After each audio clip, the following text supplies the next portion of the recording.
Le régime politique qui est au pouvoir chez nous au Cameroun nous a été imposé par la guerre coloniale française. Celui qui a été choisi comme premier président de cette république bananière, à savoir M. Amadou Ahidjo, n'a jamais été librement choisi par les Camerounais. Il nous a été imposé par les colons français sous la direction du général de Gaulle. Celui qui, en 1982, devait être choisi comme le successeur d'Amadou Ahidjo, n'a jamais été régulièrement élu par les Camerounais. Lui, à partir de 1961, avait été introduit dans le gouvernement camerounais par les colons français. Son mentor, bien connu, comme celui d'Ahidjo, était Guy Georgi, administrateur civil colonial français dans le Nord, où Ahidjo fit ses études, primaires.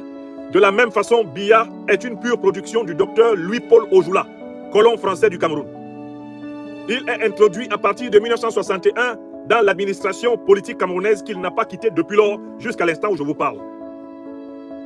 Quand, en 1981, François Mitterrand est élu président de la République française, il règle un compte avec Amadou Ahidjo parce que celui-ci, en 1971, l'avait empêché en tant qu'avocat de venir défendre le militant panafricaniste révolutionnaire Ernest Ouandié, qui fut fusillé le 15 janvier 1971 à Bafoussam pour avoir revendiqué l'indépendance totale du Cameroun. Quand Mitterrand est élu président de la République française, il prend à cœur de punir Ahidjo de l'avoir humilié en 1971. Il lui ordonne de démissionner. C'est par Mitterrand que Biya est désigné président de la République bananière du Cameroun.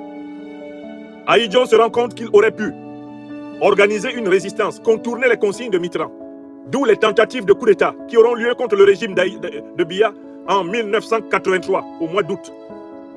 En 1984, le 6 avril, toutes ces tentatives de coup d'État sont une tentative par les partisans d'Ahidjo, entre autres un certain M. Issa Tiroma Bakari, un certain M. Belobouba Maïgari, de reprendre le pouvoir perdu par la volonté de la France, le reprendre par les armes. Voilà des épisodes de l'histoire du Cameroun qu'on doit enseigner aux jeunes Camerounaises et Camerounais.